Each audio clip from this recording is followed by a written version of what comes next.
Allah memberikan rezeki karena Allah mengatakan ana idza dhanni abdi. Aku itu dalam prasangka hambaku. Kalau hambaku prasangkanya, oh rezekiku ya hanya gaji itu, yang lain enggak. Ya sudah, yang Anda terima hanya gaji itu. Tapi bagaimana kalau pola pikir kita, apa yang saya butuhkan Allah yang mengcover? Enak sekali itu. Mau ngapa-ngapain loss. Orang yang dibutuhkan di-cover oleh Allah. Makanya pola pikir itu menjadikan lifestyle kita bagus, rezeki kita bagus, diberikan oleh Allah Subhanahu wa taala. Maka semacam itu tidak dikatakan syirik khafi, tetapi menutup potensi rezeki yang akan datang kepada kita. Baik, ada lagi yang ditanyakan? Oke, silakan. Kaitannya dengan pertanyaannya Cak Gun, hubungannya sama ikhtiarnya. Ikhtiar. Jadi ketika tadi Cak Gun sebagai karyawan perusahaan, beliau kan ikhtiarnya hanya sebagai karyawan. Jadi kalau kita logika kita kan dapat rezekinya kan terbatas di sebagai karyawan saja. Padahal Cak Gun mungkin tidak ada ikhtiar lain selain itu. Nah itu gimana Ustaz? Baik. Bahwasanya pernah kita ceritakan, kita diskusi. Imam Syafi'i berdiskusi dengan guru beliau yaitu Imam Malik. Imam Malik mengatakan bahwasanya rezeki itu ya sudah akan datang sendiri tanpa kita usaha. Beliau mengutip sebuah dalil bahwasanya wama min dabatin fil ardi illa 'alallahi rizquha. Wama dzaba itu artinya hewan melata, tapi maksud dari ayat ini tidak terkecuali makhluk Allah yang bernyawa, rezekinya sudah dihandle oleh Allah Subhanahu wa taala. Kalau sudah dihandle Allah, ya mau ngapain aja dapat. Itu kan konsepnya Imam Malik. Imam Syafi'i mengatakan, mengutip dalil yang lain, innallaha la yughayyiru ma biqaumin hatta yughayyiru ma bi anfusihim. Sungguhnya Allah tidak akan merubah suatu kaum kecuali kaum itu berubah dengan sendirinya. Maknanya kita harus berusaha untuk menggapai sesuatu. Ini adalah konsep yang sama-sama mendasar. Sehingga tidak ketemu pada saat itu. Tapi namanya orang alim dengan orang alim, nggak baperan. Kalau kita diskusi itu nggak baperan. Kemudian beliau pulang. Tatkala pulang, beliau berpikir keras. Ingin sekali menunjukkan bahwasanya teorinya beliau yang betul. Pada saat itu tatkala pulang, ada orang yang panen anggur. Orang yang panen anggur ini, wah berpikir ini, beliau lewat, begitu kan. Beliau kok nggak dipanggil-panggil. Padahal kalau Imam Syafi'i itu ya orang yang viral. Tapi viral karyanya, kayak kitab Al-Um ini ya. Oh itu karya beliau. Tapi beliau mungkin ya, zaman dulu nggak ada foto profil gitu ya. Jadi kurang terkenal itu muka beliau itu. Nah, kemudian datang. Ya Syekh, Tuhan apakah boleh aku membantu metikin anggur? Nanti kalau sudah ku bantu 1 ranjang atau 2 ranjang, engkau beri upah.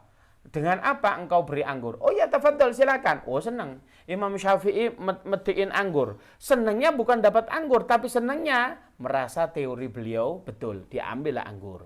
Nah, kemudian dapat ini sudah dapat 2 ranjang, saya minta upahnya. Dikasih anggur, tafadhol. Kemudian apa? Yang dikatakan beliau itu nggak jadi pulang, tapi beliau kembali ke rumah gurunya. Apa yang terjadi? Assalamualaikum, waalaikumsalam, guru. Ini ada anggur buat engkau.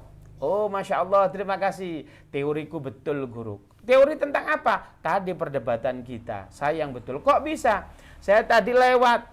Saya lewat nggak dipanggil. Saya harus usaha ini guru-guru. Saya menawarkan diri. Kalau zaman sekarang ya bikin CV, ngelamar kerjaan, menunjukkan saya itu bakat saya begini, saya nanti minta gaji begini. Itu saya lakukan, kemudian saya baru digaji yaitu anggur. Itu jawaban Imam Syafi'i. Kemudian apa? Imam Malik menjawab, iya, saya itu dari tadi pagi itu pengen anggur. Lah kok kamu bawa gitu? Ini menunjukkan rezeki itu ada 2, kasbi dengan wahbi. Sesuatu yang harus kita usahakan dan kita tidak usaha pun Allah akan memberinya. Kita ambil contoh kembali. Pada saat kita ketahui bersama, Sayyidatuna Maryam ya adalah wanita yang sangat soleha. Beliau bukan nabi, tetapi beliau wanita yang soleha. Beliau itu kana fil mikhrabi. Beliau itu tatkala di mikhrabnya. Dalam dikatakan mikhrabnya itu di mana? Di Masjidil Aqsa. Ada seorang laki-laki namanya Zakaria. Beliau itu ngopeni Sayyidatuna Maryam. Kalau Sayyidatuna Maryam diketok pintu, disiapkan makanannya. Tatkala suatu ketika diketok pintunya, beliau mengasih makanan, ternyata di dalam mihrabnya Sayyidah Maryam Anna laki hadai Maryam. Apa ini Maryam? Hada min indillah. Apa Sayyidah Maryam itu ternyata sudah ada makanan di dalamnya. Lah ini kan orang keren ya. Doa itu langsung dikasih makanan ini. Kalau kita ada begitu, saya ada selamatan di rumah udah, tetangga nggak usah masak nih, nggak usah bantu saya, ini langsung Bismillah doa dapat ini. Itu ilmunya Sayyidah Maryam. Nabi suatu ketika sesolehah beliau pada saat itu Allah mentakdirkan beliau hamil. Hamil sebulan, 2 bulan nggak kelihatan, tapi hamil 7 bulan, gede, orang paham.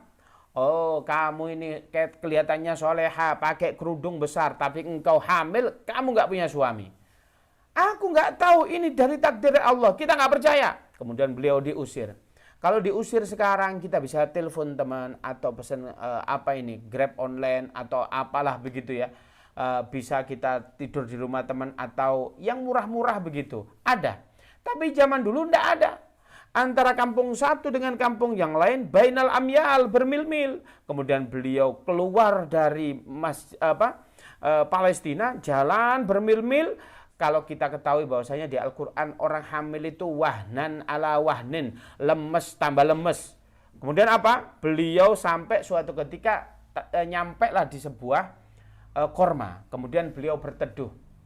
Secara logika, ini waliullah, ini ngandung yang dikandung Nabi Isa alaihissalam, ini orang kekasih Allah. Beliau seandainya minta makan, ya Allah aku minta sate padang, secara logika dikasih. Tapi apa di dalam Al-Quran, ya Allah aku minta kurma itu di atas turunkan. Tapi kata Allah subhanahu wa ta'ala, wa ghuzzi ilaiki bijid'in nahlatin tusakit alaihi rutoban janiyah. Tendang itu pohon kurma. Lah saya tanya, kurma ini jatuh, itu kan rezeki Sayyidah Maryam. Atas tendangan Maryam, apakah atas rahmatnya Allah? Rahmatnya Allah.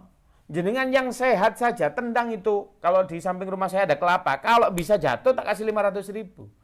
Maknanya bukan kekuatan kita. Ikhtiar itu bentuk ibadah kita kepada Allah. Masalah rezeki Allah yang memberinya.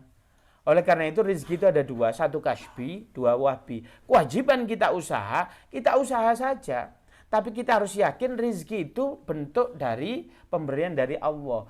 Kita nggak kerja dikasih. Tetapi kewajiban kita untuk bekerja itu tadi, menjemput rezekinya Allah Subhanahu wa ta'ala. Jadi apa?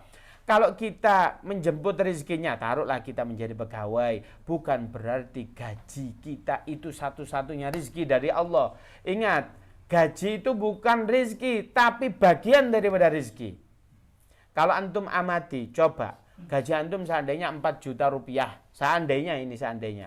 Coba antum telah dengan baik. Kalau saya yakin pengeluaran Anda ini di atas 4 juta. Dari mana lebihnya? Itulah yang disebut rezekinya Allah. Makanya kalau kita bekerja harus apa? Niat karena Allah Subhanahu wa ta'ala. Sehingga apa? Kerja kita dihitung ibadah. Sampai baginda Nabi mengatakan, kullu amrin tibalin la yubda' bi bismillah fahuwa abtar. Setiap perkara yang tidak dimulai dengan bismillah, maka abtar. Abtar itu apa? Maktu, terputus. Apa yang terputus? Barokahnya.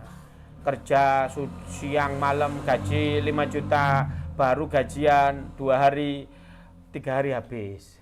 Duit kemana itu nggak tahu. Ada yang gajinya di bawah itu, ada yang 2 juta, tapi sampai akhir bulan ada. Bahkan yang gaji 5 juta punya utang yang ke 2 juta itu. Itu secara logika apa? Itulah barokah yang dimiliki orang-orang yang sebagian orang nggak dapat. Oleh karena itu, ayo kalau kerja baca bismillah.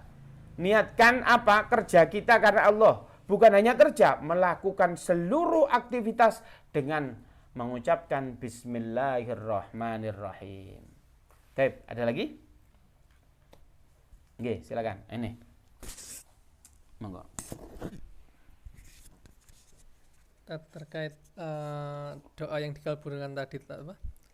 Malam nisfu Syaban, terkait doa apa yang pasti dikabulkan itu Tat. Definisi pasti dikabulkan itu mungkin seperti apa Tat? Misalkan kayak ada misalkan kondisi sekarang yang pilihan ini juga sama-sama doa, pilihan ini juga sama-sama doa. Nah, ini kan ada kondisi yang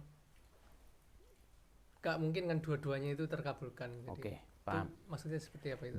Doa apa yang dikabulkan oleh Allah? Satu, doa yang tidak bertentangan dengan syariat Islam. Yang kedua, seandainya ini antum doa, ya Allah berilah saya istri lagi, begitu ya. Nah, istrinya doa juga, ya Allah jangan sampai suami saya nikah lagi. Kata ini mana yang dikasih? Ya khusyuk-khusyukan. Kalau habis nisfu Sya'ban antum nikah 2, berarti antum lebih khusyuk. Kalau nggak nikah lagi, istri antum belum menang itu berarti. Ya maknanya Allah tahu yang paling baik di antara yang baik. Sehingga Allah itu memberikan kepada hambanya yang baik. Seandainya antum minta uang 1 triliun, kalau itu nggak baik sama antum, ya nggak dikasih. Allah itu lebih tahu daripada kita tentang diri kita. Bukan hanya tentang perasaan, bahkan potensi, bahkan secara fisik Allah jauh lebih paham ketimbang diri kita sendiri. Sehingga Allah fahamlah kalau antum minta sesuatu, makanya Allah mengatakan wa asa an takrahu syai'an wa huwa khairul lakum wa asa an tuhibbu syai'an wa huwa syarrul lakum wallahu ya'lamu wa antum la ta'lamun. Jangan kamu anggap yang baik menurutmu itu baik menurut Allah. Jangan yang kamu anggap buruk menurutmu buruk menurut Allah. Hanya Allah yang Maha tahu. Oleh karena itu, bersandar sesuatu yang baik versinya Al-Qur'an. Sesuatu yang baik itu harus versinya Rasulullah SAW. Kalau itu insya Allah baik. Oleh karena itu, ayo belajar kebaikan bersumber dari 2 hal itu tadi. Insya Allah aman. Taib, ada lagi? Oke, kita akhiri. Assalamualaikum warahmatullahi wabarakatuh. Kita lanjut lagi ya.